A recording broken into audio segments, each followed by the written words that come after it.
नमस्कार। पॉलिटिक्स में आप सबों का स्वागत है। चलिए, 15 तारीख को बिहार के नए मुख्यमंत्री का शपथ ग्रहण समारोह होगा। मतलब राज तिलक की तारीख तय हो गई है। 14 तारीख की सुबह शिवराज सिंह चौहान आ रहे हैं। मतलब विधायक दल की बैठक जिनके अध्यक्षता में या जिनके मार्गदर्शन में होना है, वो 14 तारीख की सुबह आ रहे हैं। सम्राट तय सब लोग मान रहे हैं और नहीं मानने का कोई वजह भी नहीं है। शिवराज सिंह चौहान के आने का जो ट्वीट है सम्राट चौधरी का, उस ट्वीट का जो संदेश है, वह संदेश जता रहा है कि सम्राट निश्चिंत है। और शैल जी भी हमारा ट्वीट किए हैं। तो शैल जी जब ट्वीट कर दिए तो मान लीजिए कि बगैर कुछ न कुछ बात हुए ट्वीट करने वाले नहीं। ज्यादा गंभीर आदमी उनके यहाँ जो भी लोग हैं उसमें सबसे गंभीर आदमी यही है। मोदी जी के साथ रहे हैं ना, चीजों को गंभीरता समझते हैं, इसलिए मतलब तय है। लेकिन सियासत यहीं खत्म नहीं होती है। सियासत जहां से शुरू होने वाली है वह तारीख है 15 तारीख। बीजेपी के मुख्यमंत्री बनने वाले हैं।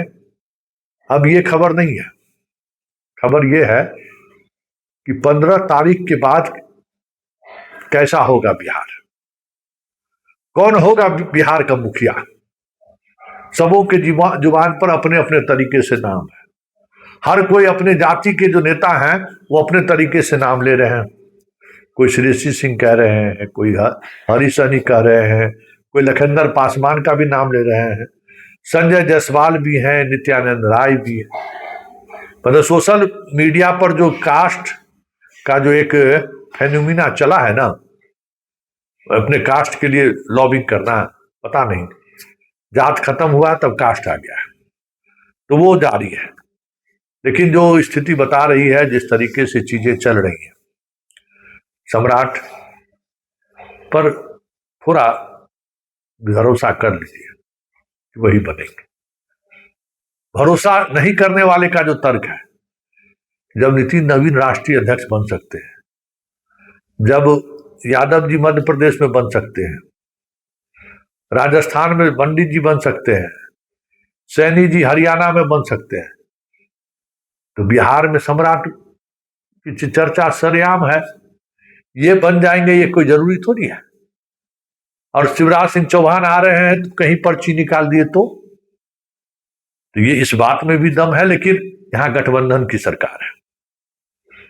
वैसे जो बनाने की कोशिश हो रही है कि जो कुछ भी होगा नीतीश के रहमो करम पर होगा, या नीतीश कर रहे हैं वही होगा, नीतीश की इच्छा है सम्राट मुख्यमंत्री बनने, वो सब सारी चीजें चल रही हैं। और बीजेपी भी दबाव है इस वजह से, इसमें कोई दो मत नहीं है। क्योंकि पहले विजय चौधरी का कुछ बयान आया सुबह में, उस बयान का मतलब थोड़ा अलग दिखा। संजय झा का बयान का मतलब कुछ और अलग दिखा। लेकिन तमाम बयानों के बाद सम्राट चौधरी मुख्यमंत्री से मिलने जाते हैं, जहां तमाम नेताओं से उनकी मुलाकात होती है। तब फिर लेटर जारी होता है कैबिनेट की बैठक 14 तारीख को 11 बजे दिन में। और जब ये लेटर जारी होता है तो इसके थोड़ी देर के बाद अरुण सिंह का लेटर जारी होता है कि शिवराज सिंह चौहान पर्यवेक्षक बन के जा रहे हैं। मतलब बैक टू बैक लेटर जारी हुआ है। शाह और मोदी आएंगे, मीडिया में खबरें हैं, लेकिन कल शाह नहीं आ रहे हैं, ये तो तय है। अब 14 तारीख को शाह और मोदी दोनों आए, राजभवन में शपथ होगा, मतलब लोक भवन में शपथ होगा, ये भी लगभग तय हो गया है। क्योंकि शपथ को लेकर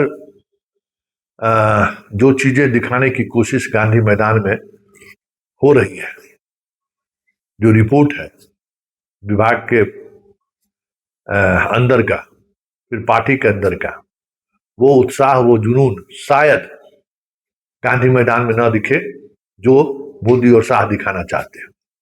इसलिए गांधी मैदान में शपथ ग्रहण की बात कर उपहास का पात्र बनना नहीं चाहते, और ये तय हो गया है कि राजभवन में ही, मतलब लोक भवन में ही होगा। लेकिन खेल अभी बाकी है, और वो खेल है नीतीश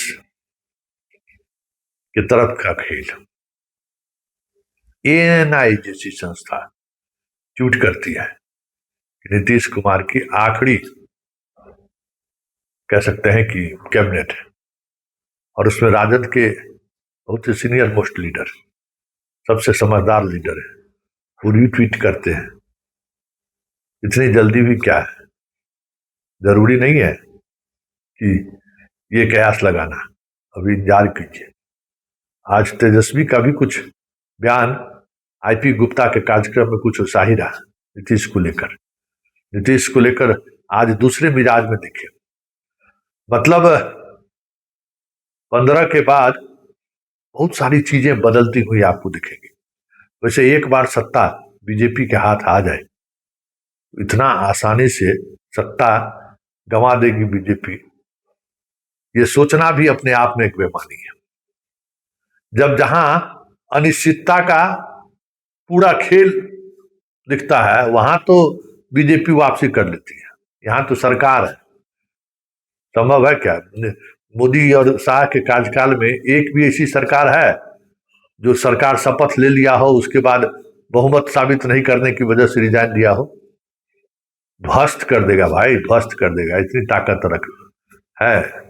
इसलिए ये बात तो अलग बेहतर है। लेकिन एक जो बात आ रही है निशांत को लेकर, ललन सिंह आज बाय रोड आ रहे हैं, देर रात तक यहां पहुंचेंगे। इस पूरे खेल से ललन सिंह भी बाहर है। आज भी पार्टी के जो यंग लीडर सब हैं जाके निशांत से मिले हैं, घंटों बातचीत हुई है, लेकिन उस बातचीत का कोई लब्बो लबाब निकलता हुआ दिख नहीं रहा है। सम्राट के यहाँ प्रदेश अध्यक्ष भी गए हैं, संजय सरावगी, घंटों वहां भी चर्चा हुई है। कहा जा रहा है कि मंत्रिमंडल में किस तरीके के लोगों को शामिल किया जाए, इस पर मंथन चल रहा है। बहुत सारी प्रतिक्रियाएं आ रही हैं अलग अलग तरीके से, लेकिन एक बात तो तय है कि नीतीश भले ही वापसी करने की स्थिति में नहीं है, लेकिन नीतीश का चुप रहना या नीतीश का इशारों में कुछ कह देना बीजेपी की सरकार के लिए आने वाले समय में एक अलग तरीके की मुश्किलें खड़ी हो जाए तो कोई बड़ी बात नहीं होगी। चलिए चलते चलते जमा खान कुछ बोले, सबसे ज्यादा निराश है स्वाभाविक तौर पर। नीतीश के राज में ऐसे जितने मंत्री रहे हैं जो नीतीश की वजह से कंफर्ट महसूस करते थे, ऐसे सारे मंत्री दबाव में हैं। आज श्रवण कुमार की भी भाषा बदली सी लग रही थी। पर्यवेक्षक आ रहा है, क्या हो रहा है हमको कुछ पता नहीं है। नीतीश अभी हैं तो हैं। कैबिनेट की बैठक मंगलवार को बुलाई जाती है, इसमें नई बात क्या है? मंगलवार को कैबिनेट की बैठक है। तो सब असहज ये भी दिखा, संजय असहज है ये दिख रहा है, ललन सिंह इस पूरे सीन से बाहर हैं ये भी दिख रहा है। जमा खान से लेके अशोक चौधरी के बॉडी लैंग्वेज से दिख रहा है कि उन लोगों को ये एहसास होने लगा है कि अब खेल खत्म है, अब चीजें हाथ से बाहर निकल रही है। चलिए चलते चलते जमा खा को भी सुन लीजिए। नई सरकार का गठन कब तक होगा सर? मुझे लगता है कि 15 तक हो जाना चाहिए। मुझे लगता है नेता से बात नहीं हुई, मुझे लगता है 15 तक हो जाना चाहिए। आखिरी कैबिनेट की बैठक 14 तारीख को रखी गई है। ये आखिरी कैबिनेट की बैठक होगा नीतीश कुमार की अध्यक्षता में। नेता के हमारे में तो आपको लगता है, आप सब देख ही रहे हैं, अब तो वहाँ हो ही गया सफर, और आखिरी बैठक होगी, उस पर नया मुख्यमंत्री बनेगा, उस हिसाब से मुख्यमंत्री के चेहरे को लेकर कोई फैसला हुआ? उस पर हम उस बात नहीं हुआ है, उसमें सीनियर लोग बड़े लोग जो करेंगे उस पर हम तैयार हैं। नए मंत्रिमंडल में क्या जगह मिलेगी जमा खान को? अभी तो नेता ही निर्णय करेंगे ना। मैं तो पूरा अपने पार्टी कार्यकर्ता हूँ, ईमानदारी से निभाया, काम किया है।